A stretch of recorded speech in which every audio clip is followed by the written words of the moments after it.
બધાને જય જય મહાદેવ. કેમ છો બધા? મજામાં? આઈ હોપ બધા ફૂલ ફાઇન હશો, ઓલ વેલ હશો બધા. અને બધાનું સ્વાગત છે મારું નવા વ્લોગની અંદર.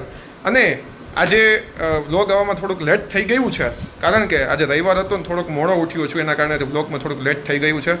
હકીકતમાં બધા કામકાજમાં હતા, ઘરે બધા અમે લોકો આજે, પછી હું બહાર હેરકટ ને બિયર્ડ સેવ કરાવવા ગયો તો એના હિસાબે પણ થોડુંક લેટ થઈ ગયું છે. ये बड़ी अच्छी बात कही आप. અને સાથે ને સાથે મારું થોડુંક કામકાજ ચાલતું હતું, જે હું ક્લાસીસ કરું છું એનું કામ ચાલતું હતું, એમાં પણ હું બિઝી હતો. જે આપ સૌ જાણો જ છો કે હું કયું વર્ક કરતો હોઉં છું. ડિઝાઇનનું કામ ચાલતું હોય છે, વિડીયો એડિટિંગનું કામ ચાલતું હોય છે, તમને ખબર જ છે બધાને. એટલે એ પણ હું તમને ભવિષ્યમાં બતાવીશ કે અમે કેવી રીતે કામ કરીએ છીએ વિડીયો એડિટિંગમાં. બહુ સરસ રીતે અમારું કામ હોય છે એડિટિંગમાં. આજના દિવસે હું તમને બતાવી દઉં કે અમે જમવાનું શું બનાવ્યું છે. બહુ મસ્ત શાક બનાવ્યું છે મમ્મીએ. જો દેખાડી દઉં તમને ખાલી. છે ને, મમ્મીએ બનાવ્યું હતું દૂધી ચણાની દાળનું શાક અને મેથીનું શાક. થોડું કડવું છે પણ બહુ મસ્ત છે જમવામાં. થોડીક નવી રેસીપી જેવું કામકાજ કરે છે. સાથે સાથે છાશ હોય ને ઓર મજા પડી જાય. રોટલી આવી ગઈ. ચાલો હું જમી લઉં, પછી આપણે ફરી પાછો આગળ બ્લોગ વધારીએ.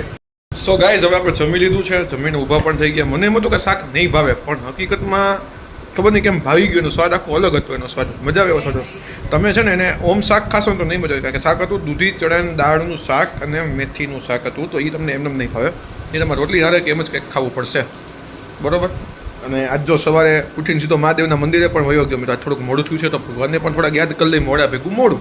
અને ભગવાનને યાદ કરીએ એટલે આખો દિવસ એટલો ફ્રેશ જાય કે તમે વાત જવા દો, બરોબર. એટલી મસ્ત મજા આવે ને દિવસમાં, આપણને કે આનંદ આવી જાય આપણને, કે આપણે શું કર્યું શું નહીં, આપણે બધું ટેન્શન આપણું બધું ભૂલી જાય. આપણે ખાલી એકવાર એના દરે માથું ટેકી આવવાનું એટલે મોજ પડી જાય. અને હા ગાઈસ, અત્યારે યુદ્ધ ચાલી રહ્યું છે ને, યુદ્ધના હિસાબે કેટલા બિઝનેસમાં લોકોને તકલીફ પડી ગઈ છે યાર. ફાસ્ટફૂડના શોપવાળા જે લોકો હોય, જે અમે લોકો જેમ ફાસ્ટફૂડ ચલાવી છે, તમને બધાને ખબર જ છે, એમ ફાસ્ટફૂડવાળા બિઝનેસવાળાને બાટલાના અછતના લીધે બહુ તકલીફ પડે છે. કારણ કે બાટલો ન હોય તો મજા જ ન આવે ધંધો કરવાની, કારણ કે બાટલો જ મેઇન આઈટમ હોય. બાટલા વગર તો બધું જ નકામું છે ને ફાસ્ટફૂડમાં. એમ દાબેલી વડાપાવ એવું કંઈ બનાવી કઈ રીતે બનાવવાનું, એટલે એ બધું આખો તકલીફ જ ઊભી થઈ જાય. એટલે આવા કરંટ અફેર્સ વિશે પણ હું બોલતો રહીશ વિડીયોમાં, તમને બધાને આઈડિયા રહે, જેથી કરીને અપડેટ્સ રહીએ આપણે બધા. એટલે તો બાળકોને તો હવે બોર્ડની એક્ઝામ પતી ગઈ કા મમ્મી? હવે તો સારું મોજે મોજ કા બાળકો બધાને ઘોડા છૂટતા હોય ને એવી ફિલિંગ આવે છે બધાને, કે હાઈસ માંડ છટકો કાઢો આપણો. એટલી હદે માણસો થાકી ગયા આ બધી વસ્તુથી, બોર્ડથી. કારણ કે બોર્ડનું પ્રેશર એટલું બધું હોય, આપણે સામે ટીચર્સ લોકો એટલું પ્રેશર આપતા સ્કૂલ્સમાંથી, અને સામે પેરેન્ટ્સ એટલું પ્રેશર આપતા, છોકરા થાકી જાય કે કઈ રીતે આપણે મેનેજ કરવું બધું. એમ હકીકતમાં બાળક હેન્ડલ જ ન કરી શકે એ વસ્તુને, એટલી હદે હાર્ડ હોય બોર્ડ વસ્તુ. પણ બોર્ડ જેટલું તમે ધારો એટલું હાર્ડ નથી હોતું. સામે મહેનત કરી નાખો તો એટલું જ ઇઝીલી થઈ જાય છે, સફળ થઈ જાય છે વસ્તુ.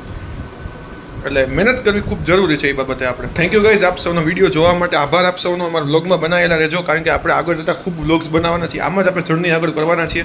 આખું કેરિયર આપણે આગળ આમાં બનાવવાના છીએ. આપણું સિલેક્ટેડ જ છે મેઇન કેરિયર, બરોબર છે. આ વિડીયોમાં તમે જોડાયેલા રહેજો. સાથે અમારી ચેનલને લાઇક, શેર અને સબસ્ક્રાઈબ કરજો, જેથી કરીને નવા વિડીયોઝ આપણને તમામ અપડેટ્સ મળતા રહે. આગળ ખૂબ મજા કરવાની છે વ્લોગ્સમાં આપણે, કારણ કે આપણે બધા આપણું ફેમિલી છીએ. એટલે થેન્ક યુ ગાઈઝ. ફરી મળીશું આપણે નવા વિડીયોની અંદર. Bye bye.